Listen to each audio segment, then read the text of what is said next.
Greetings to all. The title of my research presentation is Carl Rogers' Humanistic Theory. It includes Carl Rogers' Self-Actualization Theory, Carl Rogers' Theory of Personality, and Carl Rogers' Person-Centered Therapy.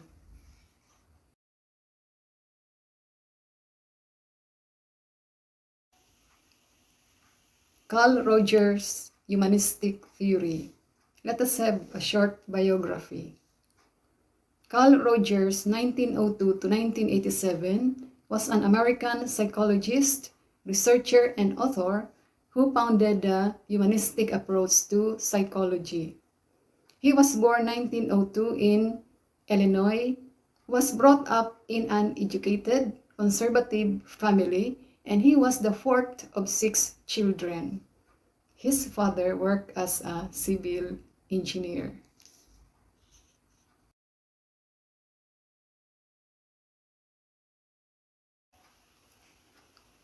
He described himself as dreamy, shy, and often lonely. His loneliness led him to read all books he could, including dictionary and encyclopedia. In 1924, Rogers graduated from the university with a bachelor's degree in history, after which he immediately enrolled at the Union Theological Seminary, but after 2 years, he left the academy because his interest was shifted to psychology.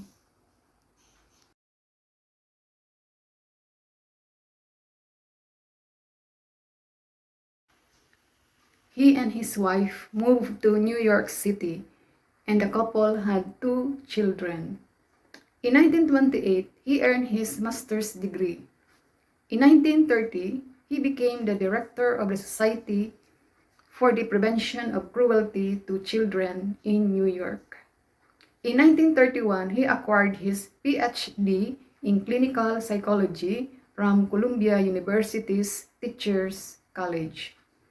In 1940, at the Ohio State University, he became a professor of clinical psychology.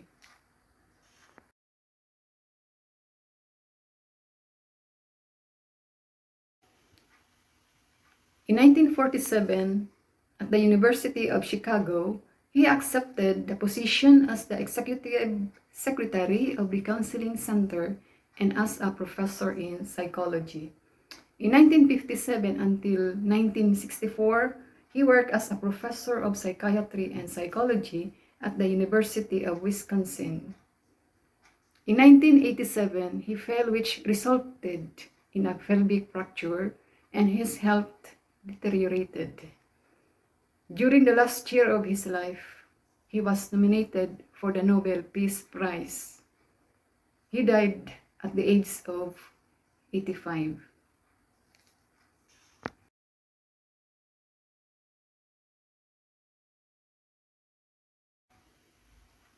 Carl Rogers is considered to be the father of humanistic psychology. He is one of the most influential psychologists of the 20th century, and he is known for developing the client-centered therapy. He made a significant contributions to the field of psychology and to the lives of numerous people through his therapist role.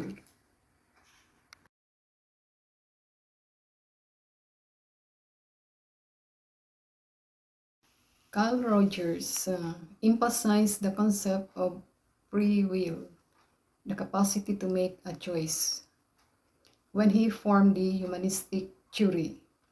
In his humanistic theory, he believed that the concept of self had to be divided into 2 distinct categories: the ideal self and the real self.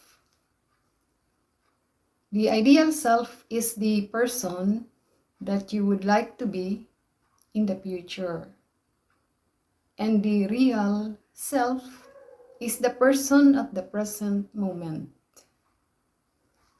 Example, if your ideal self-image as a student is the one who create a consistent study routine, take more effective notes, and use smart test-taking strategies, will result, of course, in your earning a good grade appropriate to your effort.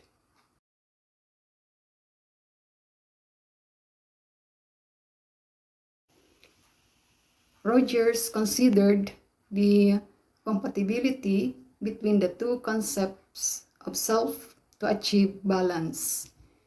If balance was not achieved, discontent results. If balance was achieved, it resulted into a healthy and productive life, Rogers said. Humanistic psychology believed that no human is born with evil intentions. All want the best for oneself and for those dear to us, and we do wrong things if our fundamental needs are not fulfilled.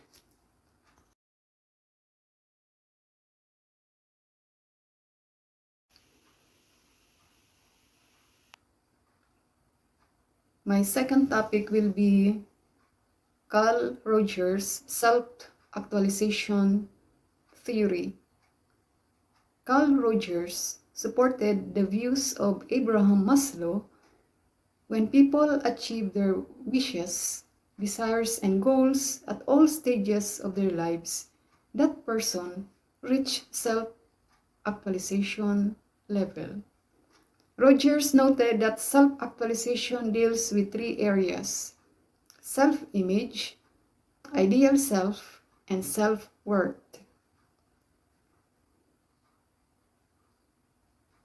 Self-image, you describe this as the mental view that we have for ourselves, while ideal self is the person you want to be.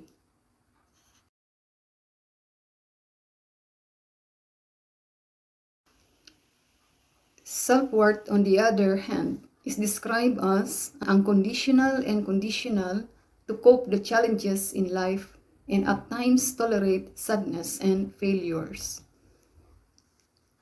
Carl Rogers believed that all humans had a motivation to achieve the highest level of being or to self-actualize. Incongruence is what Rogers called this space that exists between your real self and ideal self and ultimately leads to anxiety and depression.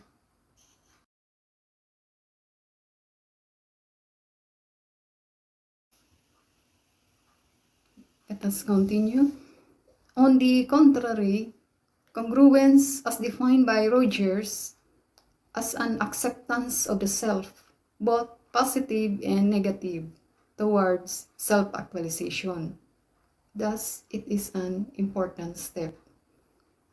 He highlighted that we need to draw out the most amount of satisfaction that we can from our everyday lives in order to be happy instead of thinking what is going to happen next.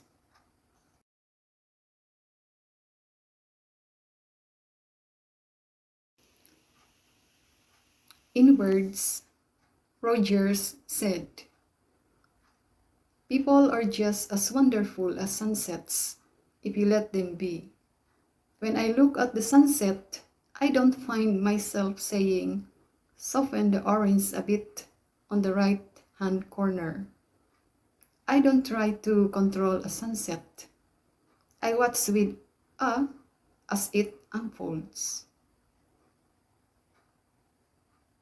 Abraham Maslow was also interested in exploring the idea of self-actualization. In his best-known hierarchy of needs, he placed self-actualization on the topmost level. Example of a self-actualized person: an artist who has never made a profit on his art but still paints because it is fulfilling and makes him happy. Fathers and mothers who spent their lives caring for their children may feel fulfilled that they did their best for their offspring. They feel that they live a life that was meaningful, even if they did not achieve great fortune or fame.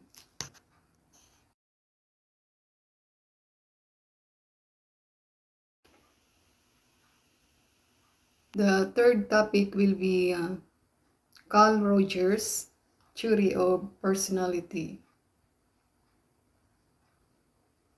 Psychologists over centuries have studied the way personalities and minds of humans develop as we go through our life from babyhood, middle age, old age, which in the end leads to death.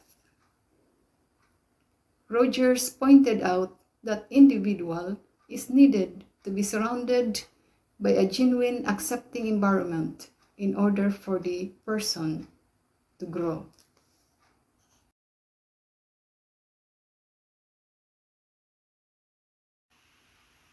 Let us continue.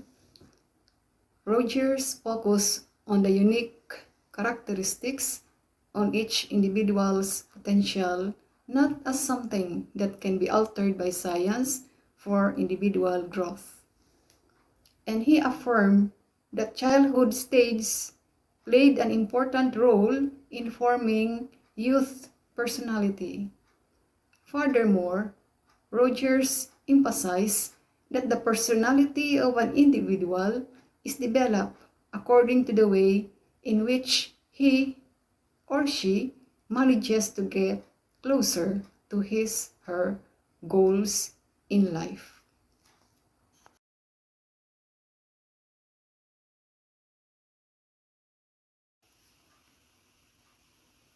Carl Rogers proposed the idea that each individual personality can be analyzed according to the way in which he goes toward or away from a way of living that he labels as highly functional person.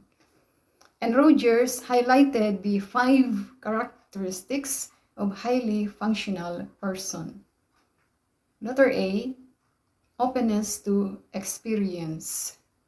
A type of personality Rogers described as accepting the emotions associated with what is experience. Meaning,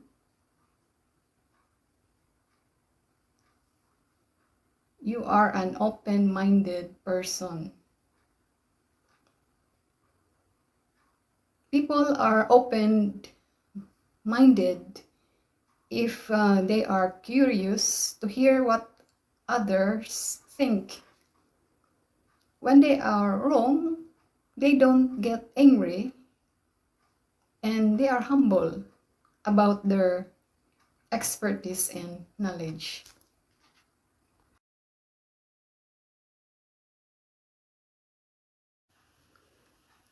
Letter B, self-confidence.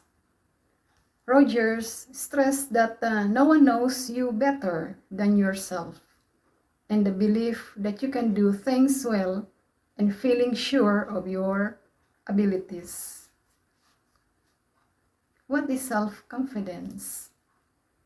According to an author, when you dream of doing something never seen before, your self-confidence will drive you to keep working till you succeed. Letter C, existential lifestyle. Rogers cited that this personality trait assumes life is lived fully at the present moment and not analyzed as something that must be fully explained of the past experiences.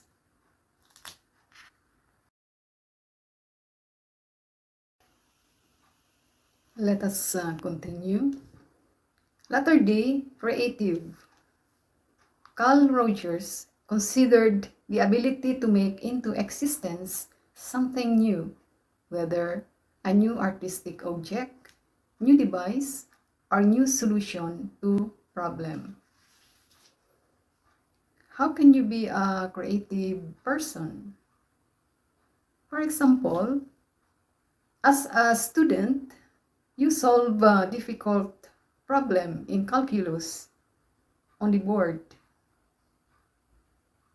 or you made a box into a hiding place,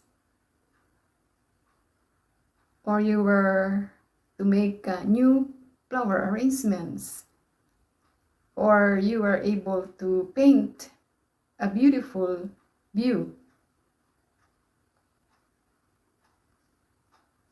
Next, letter E, personal development. Carl Rogers described it as a final goal that passes from one stage to another, but it never reaches, and it should be lived as a process of constant change. So what is personal development?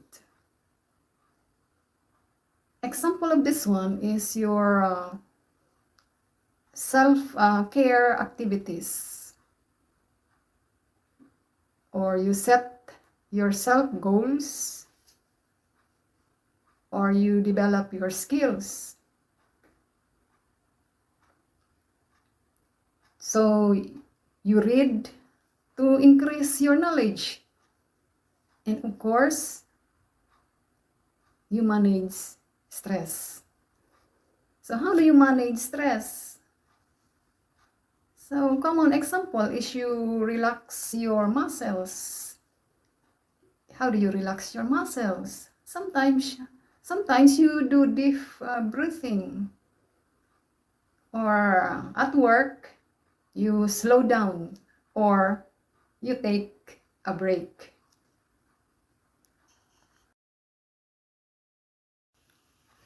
Last topic will be Carl Rogers' person-centered therapy. In the 1940s, Carl Rogers developed person-centered therapy. A dictionary usually defines therapy as the treatment of mental disorders by psychological means. Rogers believed that person-centered therapy, also called as Rogerian therapy on the field of psychotherapy, identified that the individual has the capacity for change and personal growth.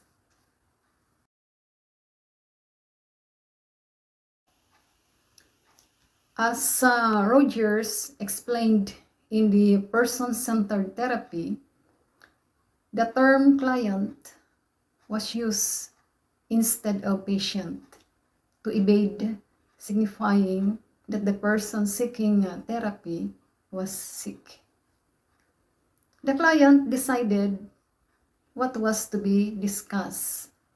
The therapist escaped the use of judgment towards the client's problems, but instead, the two work as a team. The client must lead the conversation in a way that feels convenient to him or her.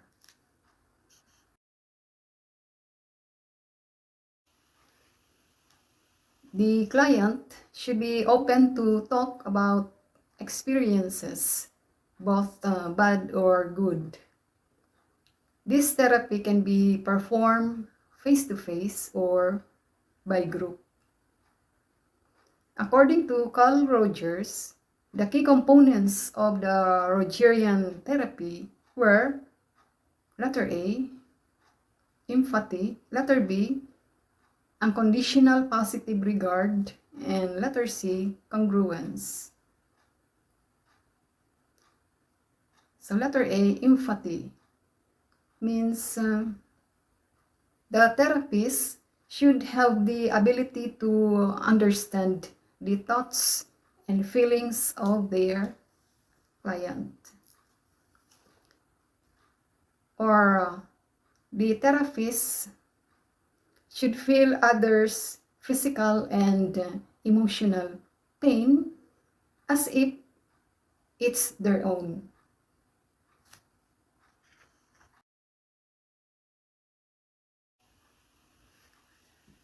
At letter B, unconditional positive regard.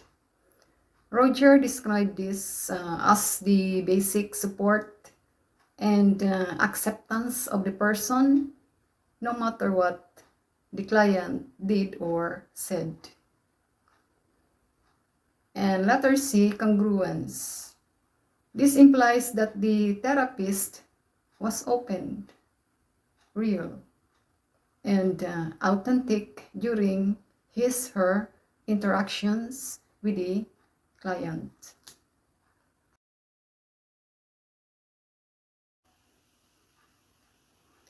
Research revealed that the essential components that Rogers put forward, they are empathy, unconditional positive regards, and congruence, can be employed by any therapist, whatever their specific approach to therapy. That is all from now. I end up my presentation with one of my favorite quote from Carl Rogers. He said, "When a person realizes he has been deeply hurt, his eyes moisten. I think in some real sense he is weeping for joy. It is as though he was saying, 'Thank God, somebody heard me. Someone knows what it's like to be me.'" Thank you and have a great time.